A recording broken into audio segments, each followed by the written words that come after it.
The hardest truth about people is not that they can leave you. It's that many of them were never standing with you the way you imagined in the first place. They were near you, laughing with you, replying to you, praising you, sharing time with you, but that is not always the same thing as loyalty. And if you've ever been shocked by how fast people changed the moment you became inconvenient, quiet, successful, embarrassed, or emotionally exposed, then you already know something most people spend years trying to avoid seeing. Because friendship feels personal, but human behavior is often transactional in ways people hate admitting. Not always in a cold, evil sense, sometimes in a subtle, unconscious sense. People stay close while the relationship gives them comfort, status, entertainment, validation, access, or safety. Then one day the equation changes and suddenly the warm energy disappears. The person who said, "I'm always here for you," gets busy. The friend who knew everything about your pain becomes strangely distant. The one who called you brother or sister starts behaving like your life is a burden, and you sit there asking the question that hurts more than betrayal itself. How could they do this after everything? But the painful answer is this: most people don't betray the version of you they respect. They betray the version of you that no longer benefits them. That's why this topic cuts so deep. It's not just about friendship, it's about the illusion that closeness automatically equals commitment. It's about the mistake of projecting your own loyalty onto people who have never proved they share the same code. You assume that because you would protect them, they would protect you. You assume that because you would keep a secret, they would guard yours. You assume that because you would stay when life gets ugly, they will stay when your life stops looking impressive. And that assumption is where people get emotionally wounded again and again. You have to understand something uncomfortable about human nature. Most people are not trying to be villains, they are trying to feel secure. And whenever loyalty conflicts with comfort, many people choose comfort. Whenever honesty threatens peace, many people choose silence. Whenever defending you risks their social position, their reputation, or their convenience, many people suddenly become neutral. That word sounds mature, but sometimes it's just cowardice wearing a soft mask. This is why so many relationships feel real until pressure appears. Pressure reveals structure. A building can look beautiful in daylight, but you only discover whether it was built well when the storm comes. People are exactly the same. Anyone can be warm when there is no cost. Anyone can be generous when nothing is being asked of them. Anyone can act devoted when your life is easy, your mood is light, and your presence is entertaining. But when you need patience, when you need discretion, when you need someone to stand beside you while others misunderstand you, that is when the real relationship begins to show its shape. And this is where many people make a devastating mistake.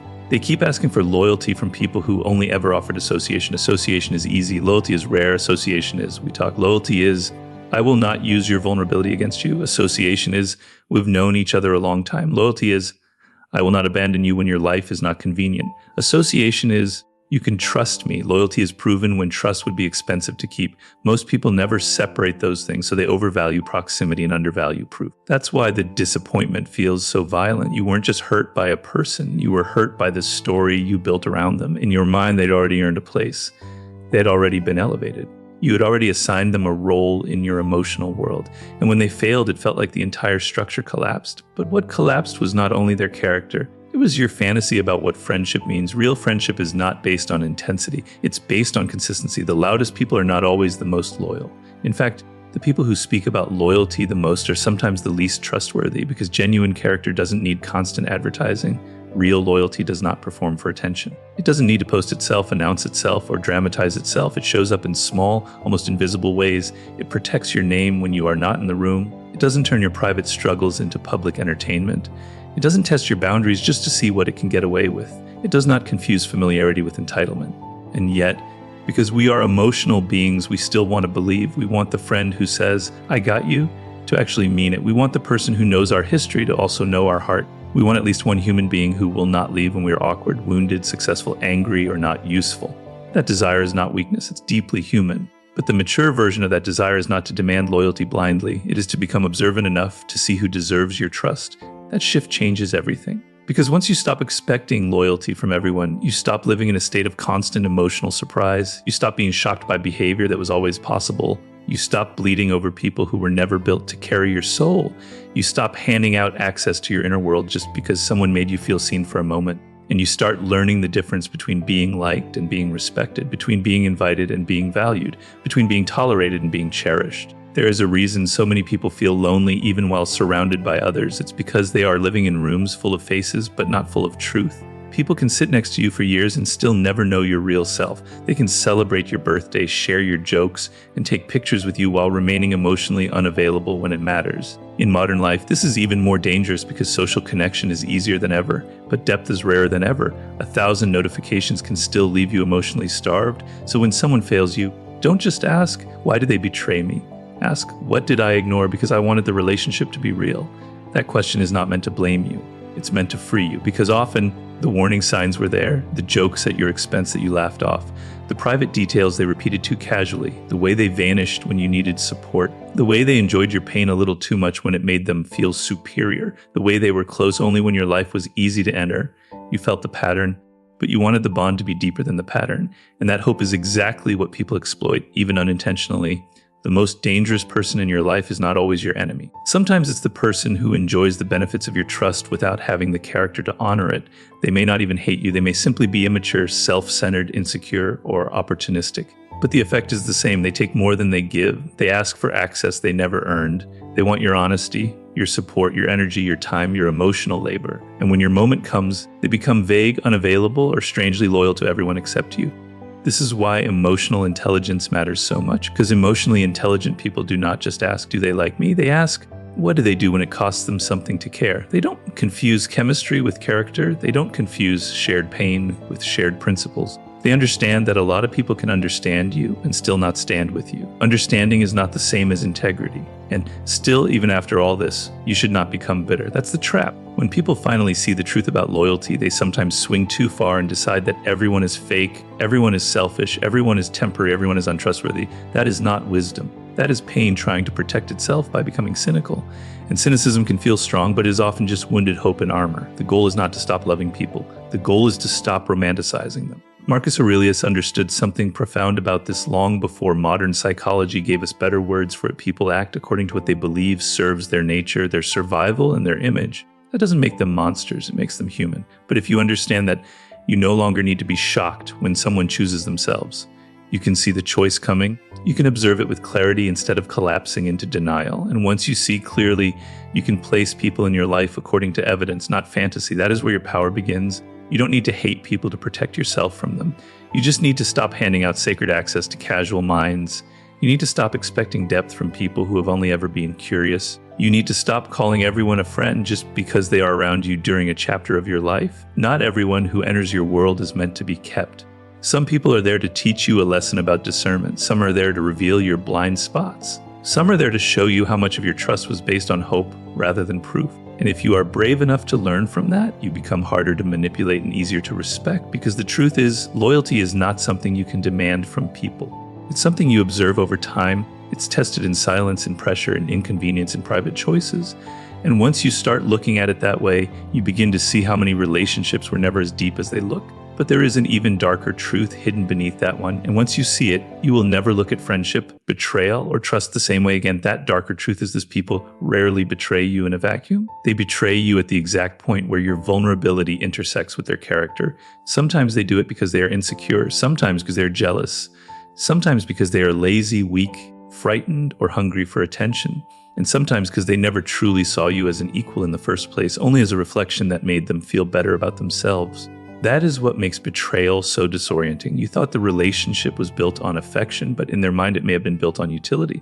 You thought it was built on trust, but in their mind it may have been built on access. You thought it was built on shared values, but in their mind it may have been built on convenience. The emotional gap between those two realities is where a lot of pain is born. And this is why the people closest to you are not always the safest.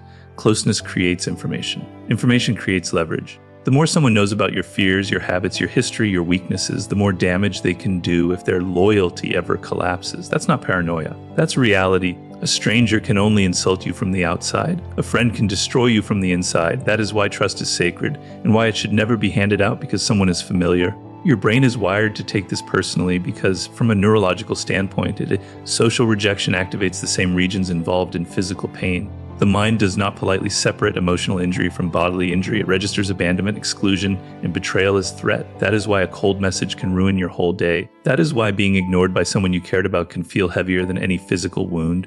Your nervous system is not being dramatic. It is interpreting social loss as survival loss, because for most of human history, being cast out from the group meant danger.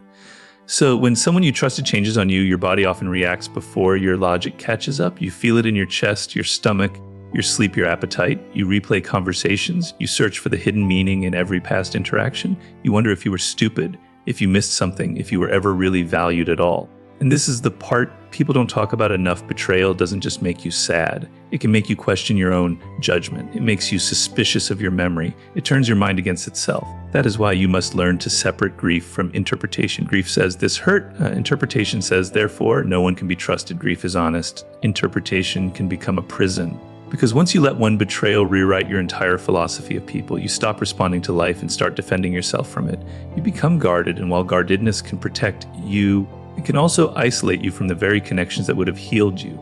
But there is another layer here that many people miss. People are not only disloyal because they are weak, they are also disloyal because they are social. Human beings are heavily influenced by group belonging, reputation, and status. In a room full of people, many will say what is safest, not what is truest. In a group chat, many will stay silent when someone is being targeted because silence keeps them inside the circle. In a workplace, people will align with whoever seems more powerful, not because they are evil, but because they are afraid of losing position. This is one reason betrayal often appears when social pressure enters the room. The person who seemed brave in private suddenly becomes slippery in public. That is a brutal lesson, but a useful one. You begin to see that loyalty is not only a matter of emotion, it is a matter of courage. And courage is rare because it requires people to risk discomfort for the sake of principle. Most people are not trained for that. They are trained for survival, approval, and self-protection. So when the choice arises between defending you and preserving themselves, many will choose themselves without even calling it a choice. History is full of this pattern. Great leaders, thinkers, and builders have often been undone not by outsiders, but by people close enough to hear their private plans. Not because those outsiders were stronger, but because proximity is power. Julius Caesar was not stabbed by a random enemy in the street. He was betrayed from within the circle. That is what makes the image endure. It is not just political drama. It is a symbol of a truth every generation keeps relearning. The danger is often not in the open attack, but in the familiar hand that was invited too close. And yet people keep repeating the same mistake because hope is emotionally expensive to give up. You want to believe that intimacy automatically means allegiance. You want to believe that if you showed someone your raw self, they would feel honored by it. But the truth is that many people experience access not as privilege, but as opportunity. They don't always know what to do with your depth. Some become inspired by it. Some become intimidated by it. Some become attached to the benefits of it. And some quietly begin comparing themselves to you until admiration curdles into resentment. That is one of the most painful forms of betrayal, the friend who does not hate you, but cannot bear what your growth does to their self-image. They may laugh with you when you are both struggling. They may feel comfortable when your life is smaller than theirs, but when you begin to rise, something in them stiffens. Your progress becomes a mirror they didn't ask for. Your discipline exposes their excuses. Your confidence reminds them of their hesitation. And instead of using that discomfort to evolve, they convert it into distance, criticism, or sabotage. You need to understand how often resentment hides behind friendliness. A person can say all the right things and still feel secretly endangered by your momentum. That is why some people celebrate your dreams only until those dreams become real. Then they get quieter. Then they get harder to reach. Then they become busy. Then they start speaking to you with a strange formality that wasn't there before. What changed was not always the relationship. Sometimes what changed was their internal hierarchy. They no longer feel above you or equal to you or safe in your presence. So they retreat not because you harmed them, but because your growth disturbed them. This is where emotional intelligence becomes essential. If you do not understand human insecurity, you will keep taking people's withdrawal personally when it is often about them. You will think their distance means you are not enough, when in truth it may mean you became too much for the version of them that was comfortable with your smaller self. That does not make them monsters, it makes them unfinished. But unfinished people can still wound you deeply if you keep expecting finished behavior from them. The Stoics understood this in a way most people still don't. They didn't teach emotional numbness. They taught emotional precision. They taught you to stop demanding reality behave according to your preferences. They taught you to train your expectations so you are not broken every time human nature acts like human nature. Epictetus would say that some things are within your control and some are not. You cannot force loyalty into another person's soul. You cannot manufacture integrity where it was never developed. You cannot bribe someone into becoming trustworthy by giving them more of yourself. What you can control is your discernment. What you can control is your standards. What you can control is how quickly you grant access. What you can control is whether you mistake warmth for depth. And what you can control is whether one disappointment makes you abandon your own principles. That last one matters more than people think, because when you are hurt, you become tempted to become exactly what hurt you. You become suspicious, manipulative, detached, sarcastic. You begin to test everyone because one person failed you. You begin to assume guilt because you finally learned pain. But pain is not wisdom. Pain is information. Wisdom is what you do with it. There is a quiet strength in becoming less emotionally available to people who've not earned your vulnerability, not cold, not cruel, just selective. Because every time you overshare with someone who has not proven loyalty, you hand them a tool they may not be mature enough to hold. And every time you ask a shallow person to carry a deep responsibility, you set yourself up for disappointment. This is not about becoming distrustful of all humans. It is about understanding that trust must be layered. Some people deserve courtesy. Some deserve friendship. A few deserve intimacy. Very few deserve your deepest truth. The strange irony is that when you stop chasing loyalty, you often become more attractive to loyal people. Why? Because neediness distorts relationships. When you are desperate to be chosen, you give off the energy of someone who will tolerate anything just to avoid being alone. That energy invites the wrong people and repels the right ones. But when you are centered, when you are calm, when you no longer beg for proof that you matter, you become easier to respect. You no longer look like someone looking for a rescuer. You look like someone who knows how to stand on their own. And that changes the whole dynamic. People sense it. They may not articulate it, but they feel the difference. A person with self-respect does not need to announce boundaries constantly. Their presence already communicates them. They are not hyper-reactive. They are not emotionally frantic. They are not trying to force closeness. They are simply observing, choosing, and withdrawing when necessary. That kind of energy filters people naturally. The opportunists lose interest. The sincere remain. Still, there is one more layer to all of this, and it is the one that hurts the most. Because once you stop expecting loyalty from everyone, you begin to realize that some of the people you loved were never actually friends in the way you thought. They were companions for a season, not custodians of your heart. They were witnesses to a chapter, not authors of your story. They were part of the scenery during a part of your life, but not the foundation beneath it. And that realization can feel like a funeral, not because they died, but because the version of the relationship you believed in did. The memories remain, but the meaning changes. The latter still happened, but now you hear it differently. The support they gave you now feels conditional in hindsight. The loyalty you thought was real begins to look like temporary alignment. And once that illusion dies, you cannot unsee it. But what happens next is where your transformation begins, because the real question is no longer whether people will fail you. Of course, they will in one way or another. The real question is whether you will keep giving your trust to anyone who can mimic care for long enough to get access to your life. And if you can finally answer that question honestly, then you are close to the truth that changes everything. And if you can finally answer that question honestly, then you are close to the truth that changes everything. People do not prove loyalty by what they promise you. They prove it by what they are willing to lose for you. That is the real test, not the warm words, not the late conversations, not the emotional intensity. The test is simple and brutal when the situation becomes costly. Do they still stand there? Because anyone can be close when it's easy. Anyone can look sincere when nothing is at stake. But loyalty lives in the moments where ego gets challenged, where convenience disappears, where standing by you comes with a price. That is when the mask falls away. That is when you see who belongs in your life and who only enjoyed the benefits of being there. This is the psychological shift that sets you free. You stop seeing betrayal as proof that you were not enough, and you start seeing it as proof that the other person had limitations you were trying not to notice. That change matters because most people take betrayal and turn it inward. They think, what did I lack? What did I do wrong? Why wasn't I worth staying for? But the truth is often more ordinary and more painful. The person left because their character had a ceiling. Their courage had a limit. Their devotion was conditional. Their loyalty was fragile, and none of that was caused by your existence. Once you understand that, you stop begging for closure from people who only know how to confuse you. Closure is not always a conversation. Sometimes closure is seeing someone clearly for the first time and refusing to lie to yourself about it again. That is a hard form of peace, but it is real peace. Because the mind cannot fully heal while it is still defending a fantasy. You do not get over betrayal by pretending it meant nothing. You get over it by admitting what it meant and refusing to repeat the lesson. And this is where self-respect begins to grow teeth, because the moment you stop chasing people who devalue you, your life changes. You stop double texting people who leave you on read for days but somehow remember you when they need something. You stop over-explaining your pain to people who treat your honesty like entertainment. You stop trying to resurrect dead connections because you are afraid of the silence that remains. Silence can feel like abandonment at first, but sometimes silence is the first honest thing a relationship has ever given you. There is a deep emotional difference between being alone and being abandoned. Being alone can be a place of restoration. Abandonment is what happens when you keep handing your heart to people who have not earned it. When you learn to sit with yourself without panic, you become dangerous in the best possible way.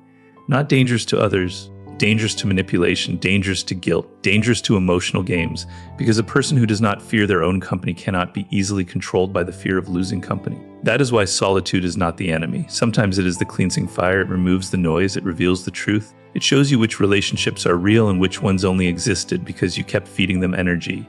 In solitude, you start hearing your own thoughts again instead of the echoes of other people's expectations. You begin to notice how many times you were ignoring your instincts just to keep a connection alive. And that awareness can be painful, but it is also the beginning of wisdom. You will also notice something else when you stop expecting loyalty from everyone. Your standards get quieter, but stronger. You no longer need to announce what you deserve. You simply move in a way that reflects it. You don't chase. You don't perform. You don't beg to be understood by people committed to misunderstanding you. You observe. You give time. You study consistency. You watch what happens when emotions are low and when outcomes are uncertain. That is where truth lies, because the most revealing moments in any relationship are not the celebrations, they are the disappointments. They are the mistakes, they are the missed calls, they are the private conversations that never happen. They are the moments when someone had the chance to show up and chooses not to. Anyone can be loyal in theory.